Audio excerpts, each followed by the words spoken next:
सैलाब बन जाऊंगा, मैं कतरा बन के एक दिन इंकलाब बन जाऊंगा। अब तो लड़ाई है अपने वजूद की खातिर, तुम्हारे हर जुल्म का मैं जवाब बन जाऊंगा, तुम्हारे हर जुल्म का मैं जवाब बन जाऊंगा। साथियों, वैसे राजनीति से मेरा ताल्लुक हमेशा से कम रहा, मैंने कभी इस क्षेत्र में कदम नहीं रखा, लेकिन अब बेरोजगार हूँ, सड़क पर निकल चुका हूं। मैंने कल लगभग 100-150 लड़के इकट्ठे कर कायमगंज के तमाम छोटे छोटे गांवों में गया, मैं लोगों के गर्दन से मिला, मैंने वहां पे अपनी दरख्वास्त लगाई कि नौकरी। वो लोग यही कहते हैं कि तुम इतने दिन कानपुर पढ़े, तुम इतने दिन दिल्ली पढ़े, नौकरी कहाँ है तुम्हारी? तो मेरे सभी गर्दन से अनुरोध है कि नौकरी जब सरकार दे ही नहीं रही, तुमसे कहाँ से लेंगे? आप बताइए। एक तो संविदा ला के और दे दिया, संविदा के बारे में आप जानते हो संविदा क्या है? हम लोगों को अधिकारियों के तलबे चाटने होंगे, तब जाकर के हमें मार्क्स मिलेंगे, और फिर भी हम आपको हम लोग तब भी जेल जाएंगे। चलो हम लोग लड़ाई से झगड़े से कैसे भी मान जाएं, लेकिन हमारी जो माताएं हैं, जो हमारी बहनें हैं, जो हमारी बेटियां हैं, वो अधिकारियों के तलबे नहीं चाट पाएंगे। ध्यान रखनी देगी। जीना है तो कोहराम मचा दो मेरे नौजवान साथियों। मैं जिंदा इसलिए हूं क्योंकि मैं बोल रहा हूं, मैं जिंदा इसलिए हूं क्योंकि मैं बोल रहा हूं। दुनिया किसी गूंगे की कहानी नहीं लिखती। मैं देख रहा हूं तमाम बड़े कद्दावर नेता जो जो जो कल बेरोजगारी के लिए नहीं बोल पा रहे थे ना, अरे भाई बोलिए साहब, हमने सहराओं में हासिल किया आसानी से, तुम समुद्र में भी रहकर नहीं मिले पानी से। आओ सामने निकल के साहब, सरकार से बगावत करनी है। कितना लटकाएंगे ये, कितना मरवाएंगे ये? मार देगी ना, मर नहीं मत समझ लेना कि दौलत खींच लाई थी, कोई तो डोर थी जिसकी बदौलत खींच लाई थी।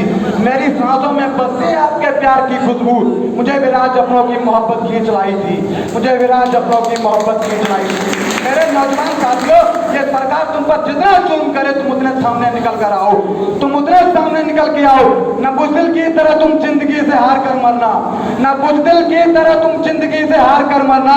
मेरे नौजवान साथियों, जुल्म को तुम ललकार कर मरना, मेरे नौजवान साथियों, जुल्म को तुम ललकार कर मरना। अगर कीड़ों का झुंड तुमको घेरी ले, तुम मरना पड़े 4-6 को मार कर मरना, अगर मरना पड़े तो 4-6 को मार कर मरना।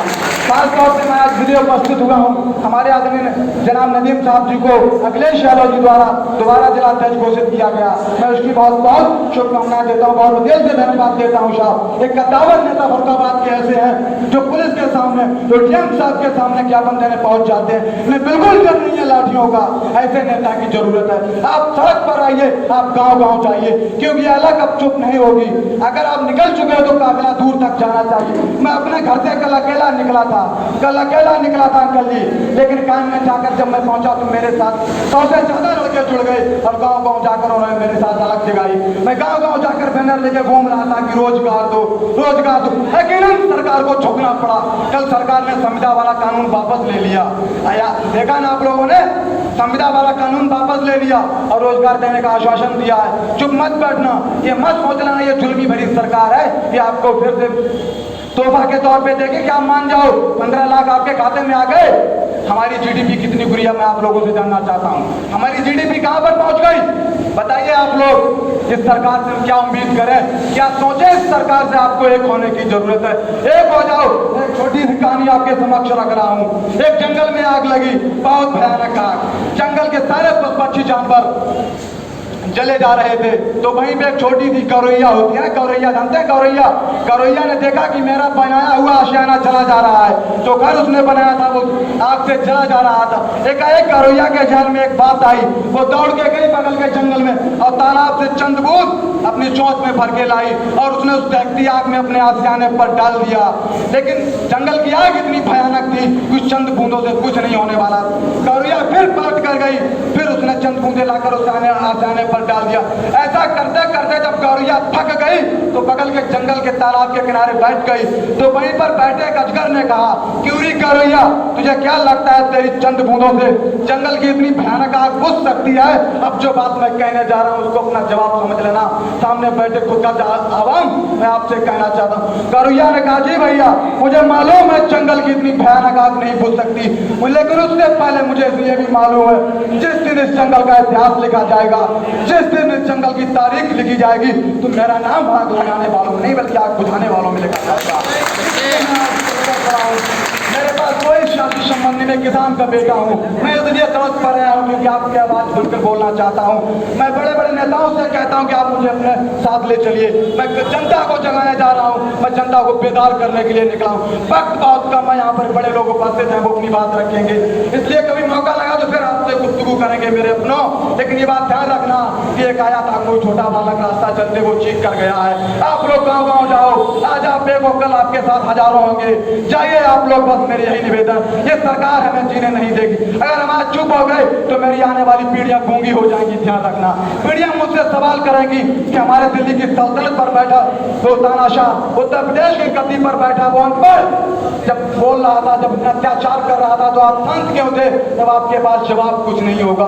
मैं इसलिए आया हूँ क्षेत्र में साहब, इस राजनीति से मेरा दूर दूर तक संबंध नहीं है। मैं इसलिए आया हूँ क्योंकि मेरी आने वाली नस्लें हमसे सवाल करेंगी कि जब देश में अन्याय बढ़ रहा था, जब देश में अत्याचार बढ़ रहा था तो आप खामोश क्यों थे? तब मेरे पास जवाब कुछ नहीं होगा। इसलिए मैं अपना पसीना पा रहा हूँ। मैं आपसे कहना चाहता हूँ, लहरों से लड़ाई करता हूँ, दरिया में उतरकर साहिल पे खड़े होकर मैं साजिश नहीं करता। वो जिससे पसीने की महक आती नहीं मुझको, वो खून मेरे जिस्म में गर्दिश नहीं करता। मार दो मुझे, दफना दो मुझे, मैं लड़ूंगा। मैं आ गया हूँ आपके बीच, आप बस अपना प्यार दे देना मुझे। मैं जाऊंगा लोगों 2022 बहुत नजदीक है। अखिलेश यादव जी संसद के सामने उतरे हैं आप लोगों के लिए, हमारी आने वाली नस्लों के लिए, हमारे नौजवान साथियों के लिए।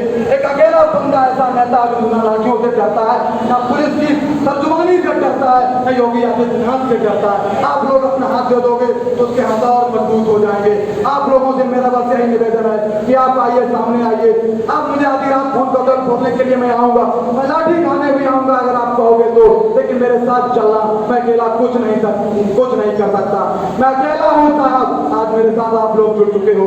मैं आपसे बस यही कहूंगा कि आप जाना, बड़े नेताओं के साथ जाना, लोगों को घर घर तक लोगों को लंच जगाना, बता देना लोगों को इस सरकार को हटाना है। हमारे देश बहुत बड़ा है, हमारे लिए ध्यान रखना। हमारे देश को कहां से कहां पहुंचा दिया है, ध्यान रखना। सिर्फ 10 साल नहीं पूरे कर पाए अभी तक।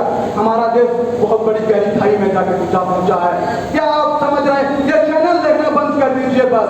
मेरी आपसे अपील है मेरे नौजवान साथियों, जो आप चैनल देख रहे हो ना, ये देखना बंद कर दो। अगर देखना चाहते हो तो एनडीटीवी देखो, अगर देखना ही चाहते हो तो, वरना आप सीधे लाइव अखिलेश यादव जी को चलाइएगा, सीधे लाइव देखिएगा। इन चैनलों के चक्कर मत पड़ना। मोदी ने खरीद रखा है इनको, खरीद रखा है इनको, ध्यान रखना।